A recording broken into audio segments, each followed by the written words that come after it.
Patrick Jagou, Sentier d'auteur, la Jagou d'émission littéraire produite en partenariat avec la Société des auteurs savoyards. Aujourd'hui, j'ai le plaisir d'accueillir Vincent Minguet. Vincent Minguet, où êtes-vous né? Êtes-vous savoyard? Je suis né à Grenoble, pas vraiment savoyard, mais je suis de famille savoyarde.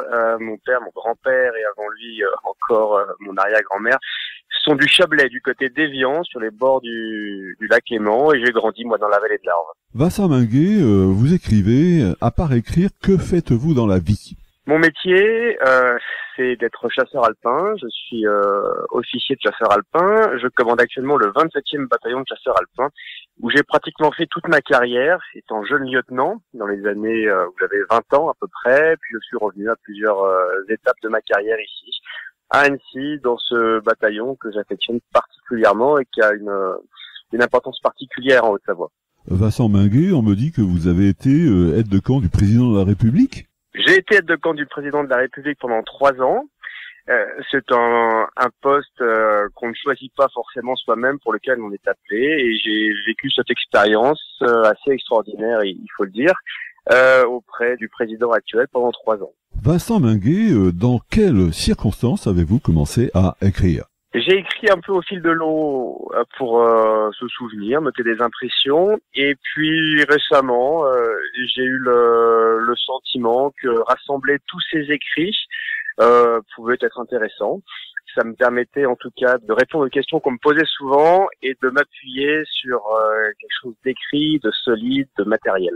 Vincent Minguet, pouvez-vous nous parler de votre livre intitulé « Sur le sentier des guerres, récit d'un chasseur alpin ».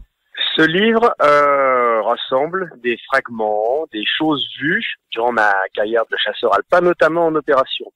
Et ce qui est intéressant, c'est que ces notes que j'avais prises sur le vif, je les analyse quelques années plus tard, avec un peu de recul, pour faire jouer ce jeu de miroir entre le passé et puis le présent.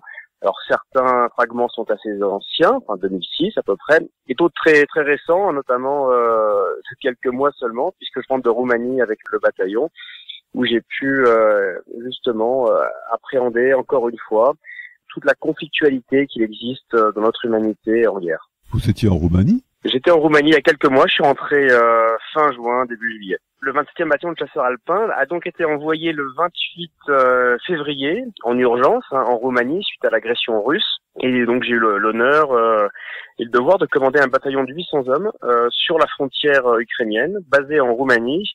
À l'époque, on savait pas trop ce qu'allaient faire les Russes, donc on s'est prépositionné à la frontière. Aujourd'hui, on a été relevé par des parachutistes sur cette frontière roumano-ukrainienne, mais on est toujours très concerné et on regarde véritablement ce qui se passe en Ukraine actuellement.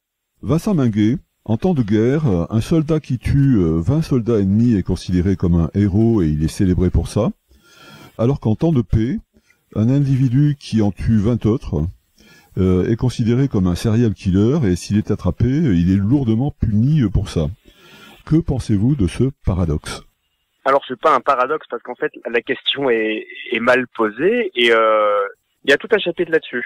Et vous verrez exactement la façon dont les soldats français agissent. C'est-à-dire que face à un ennemi, l'ennemi est une entité particulière. Elle est décrite selon des règles et elle est ce qu'on appelle caractérisée. Il y a tout un chapitre dans le livre là-dessus qui permet de caractériser l'ennemi, qui va dire clairement, selon des critères, en réduisant le doute au maximum, cette personne-là est un ennemi. Et donc, légitimement, le soldat, qui est détenteur légitime de la violence maîtrisée, pourra, dans le cadre des accords et des valeurs auxquelles répond la France, traiter cet ennemi, c'est-à-dire effectivement le neutraliser.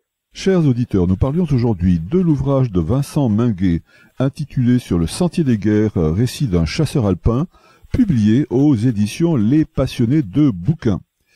Vincent Minguet, je vous remercie. Voilà, Sentier d'auteur, c'est fini pour aujourd'hui. Harvey les amis, et à la semaine prochaine, si ça vous dit. Merci beaucoup Patrick Jagou et Harvey.